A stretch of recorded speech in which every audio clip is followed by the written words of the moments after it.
afternoon. My name's Taylor. It's nice to meet you, and I'm going to be your social worker for this session. I'm Zoe. Hi, Zoe. So do you know why you're here today? No, my mom brought me. Well, do you know your mom's version of why she brought you here to me today? Because my stepdad was abusing me when she wasn't around. Okay. Your mom told me that you're 13 years old now, but she didn't really go in depth with anything. How old were you when the abuse started happening? I think I was 11 when it started. Okay. And how long did the abuse go on? She found out, like, right after I turned 13, so around 2 years. Okay. So, how is your relationship with your mother? I hate her. It used to be good. We used to go shopping together. She would, like, take me out to eat. But now I hate her. Why do you say now that you hate her? You said that you used to do these things. Are you saying that she doesn't do those things with you anymore? She doesn't have time for me anymore. Really? Why doesn't she have the time? I mean, you are her daughter. I don't know. I don't think I've been bad. It all started when she married that guy that's not my dad. Your stepfather? Yeah, him. When he started dating my mom, she quit making time for me because all she wanted to do was be with him all the time. I mean, we went out like a few times a month, but then they got married and he never wanted to do anything, so she stayed at home and she kept choosing him over me every single time, every single day. Okay. Did she ever give you a reason for why she was choosing him? No, she just started choosing him and told me that she didn't have time to do things with me anymore. Okay, so let's transition and talk about your stepfather for a moment. I don't want to talk about him. I hate him. I hate my mom for marrying him. I hate them both. That's completely understandable. I mean, it's normal to have those kinds of feelings right now, Zoe, and I want you to know that, I mean, you are safe here with me. You can talk about anything that you want to.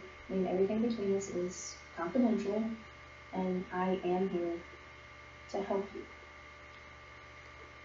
Okay. I don't understand why he did what he did to me. He used to, when him and my mom first started dating, he used to treat me and my little sister really well. But he used to bring flowers for my mom, and every time he did that, he would bring flowers for me and my sister too. But then he just stopped. And I don't know why. How did it make you feel when he was doing that opposed to when he stopped? I mean, I liked him when he was doing that, when he, like, tried to put effort into being around me and my sister. But then once him and my mom got married, he just didn't want to spend time with me and my sister anymore. He just ignored us and made my mom ignore us. So we didn't have time to be with anyone. Okay, anything else about that you would like to talk about? Remember, you have the floor here.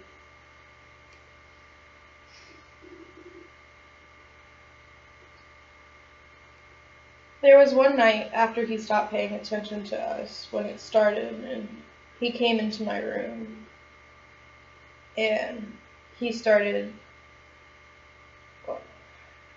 He said that he sat on my bed. He told me that he knew that him and my mom hadn't been giving me enough attention, and he felt that I needed more attention. And then that's when he started touching me and doing other things My mom was asleep. She didn't know. And she works night shifts too, so that helped him do what he did. Okay, did you try to tell your mother, talk to her when she came home in the morning?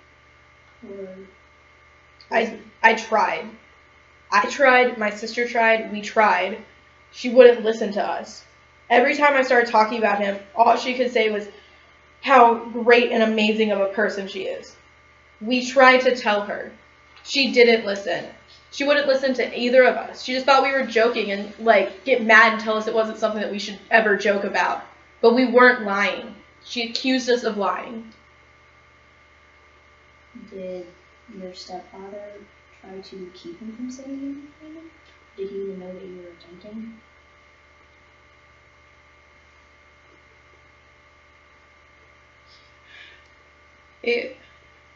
Whenever we would try and tell her, it would stop for a little while. And then once he thought that she was not suspicious anymore, he'd start again. And it wasn't just the touching anymore. He would hit me too. But he would only hit me in places that my mom couldn't see the bruises. Okay. So, when was it that your mother finally started listening to you and she finally started to think that maybe you are telling the truth here? Like you said, she wasn't listening to you before. What was it that you think made her choose to actually start thinking that maybe you were telling the truth? We were sitting at a table and she was making us dinner and we were going to eat together, and he was still at work. When she came to put all the stuff on the table, she saw that I had some bruises on my arm, and then she started to get suspicious and asking me where I got them. Did you try to cover up where they came from? Or did you decide that this is finally your time to get her to listen to you and tell the truth? No, I told her what he did. I had been telling her for so long that he had been doing things to me, and she didn't believe me, and I finally told her. And I showed her the other bruises too, because the ones that were on my stomach and my chest and my legs were so much worse than any of the ones on my arms. So I showed her those too for more proof, and she finally believed me. Okay, you say she finally started to believe you. Well, how did she react to knowing that those things were happening to her daughter?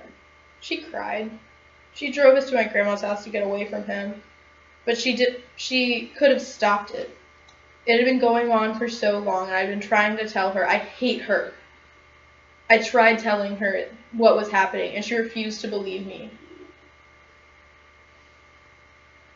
It is very evident that there is a lot of anger here, and I mean, like I said before, Zoe, it is 100% understandable and normal to have these kinds of feelings when you're going through the things that you are. But has your mom tried to do anything to make up for it? What did she do about the situation to try to make it up to you? She made me go to the police station. I didn't want to, but she said that we needed to press charges. So I guess we're doing that now. They took pictures of me, and took my testimony, and took pictures of my bruises. She's getting a divorce, and she's trying to get a restraining order against him. Mm-hmm. She just wants him to stay away from our family. And that's what you want. Yeah. I did speak to your mom a little bit, and she told me that the event had been affecting you in school. How were you before everything happened? She didn't really go into detail. I used to be a straight A student. I was really good at all subjects. My teachers always tried to put me in advanced placement. They thought I was really, really smart. It would be such a young age. I mean, that's a big accomplishment for you. And what about your friends? Now, No, before everything. Oh, I had a lot of friends.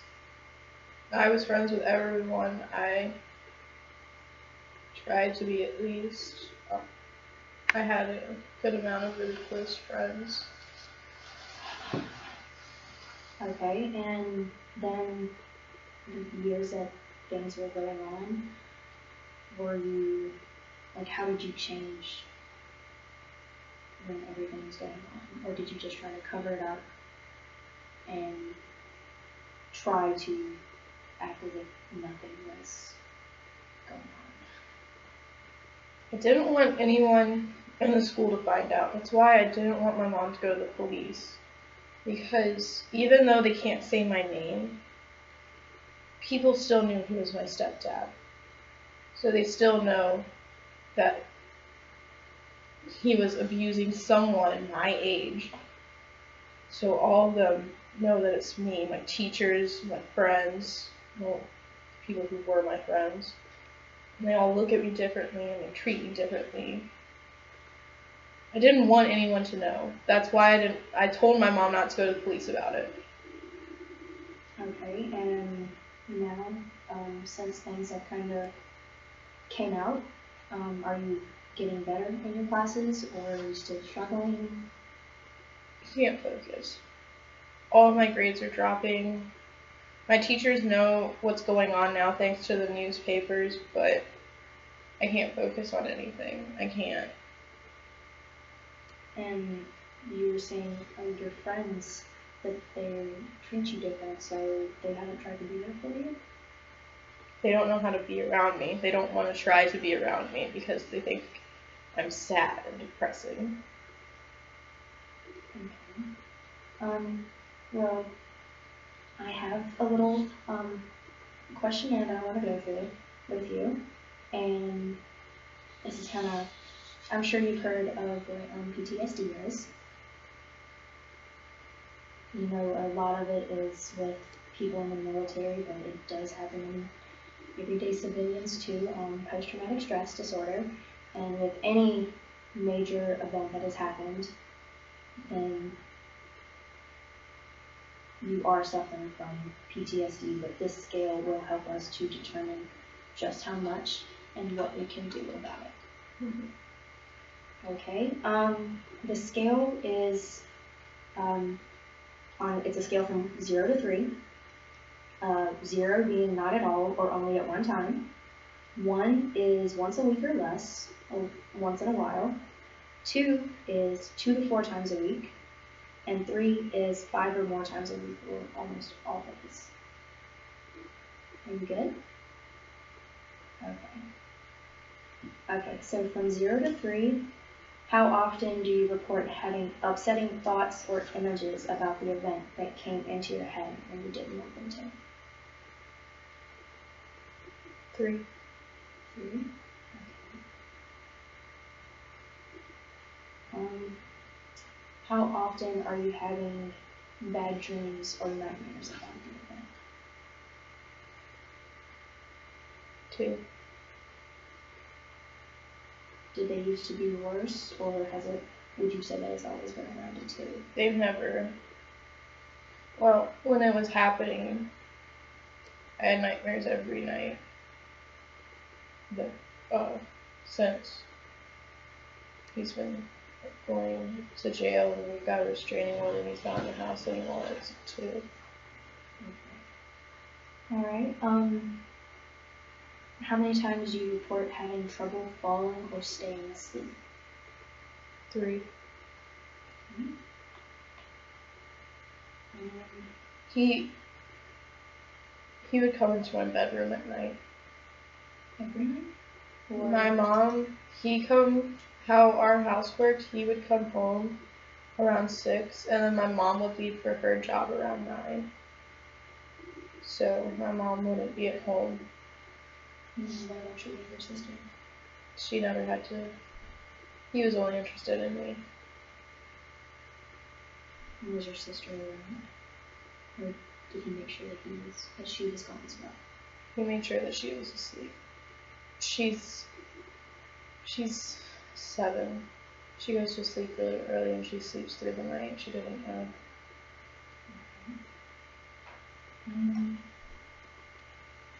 How many times do you report being easily startled? Or like if you Like a report 1 or having 2. Okay.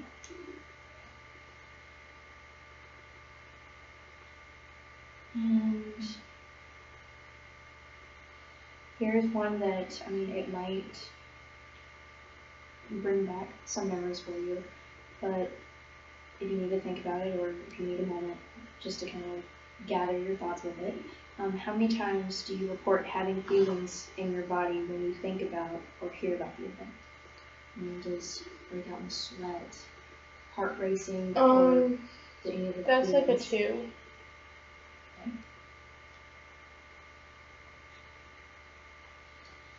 All right. Well, Zoe, like I said before, PTSD, it's not a bad thing to have. Everyone at some point in their life will suffer from it. And based on like the way you answered some of the questions, I would like to get you into an intensive trauma therapy. I know it might sound bad, but it's a clinic that works with children and adults as well that suffer from PTSD. And so you're going to be around other people that are going through similar situations, and they can share stories with you to kind of be there for you. They accept patients as young as 3, so I mean, you might even have someone younger than you that will look up to you and see how you were handling things. And the clinicians at this therapy center, they use art therapy, play therapy, guided imagery, and individualized therapy to work with you to help you process the trauma without having to constantly relive it. And depending on the frequency of like how much you had to deal with the trauma, clinicians will work with you individually 1 to 2 times a week for 3 to 6 hours per day, so you are getting that attention that you need. Does that sound like something that you think you would be interested in and would help you? That sounds like a lot. 3 to 6 hours per day? That sounds like a lot of work. But they are specifically trained to help you in this, and if you don't want to be there that long, you don't have to be. But they just want to make sure that they have given enough time to help you overcome this so that you are able to move forward with your life and ensure that this doesn't hinder you and you can still, and you will still have a brighter future and move past. Okay. So you think it would be something that you would be into? Yeah, okay. I'll try it. But if I don't like it, I'm not staying. You don't have to. You can come back to me and we can try to figure something else out for you. But I just think that the success rate for this has been very high, and I really think that you could benefit from this and also benefit from the other people that will be in there that you can relate to and help you feel you're not alone. Okay. Okay, so we will, I'll just kind of, everything, like I said, everything that stays in here is confidential, but I will be informing your mother that we have just discussed some things, and there will be arrangements made for you. Okay. And then we can get that started. Okay. Thank you so much, and it's been great being with you. Thank you.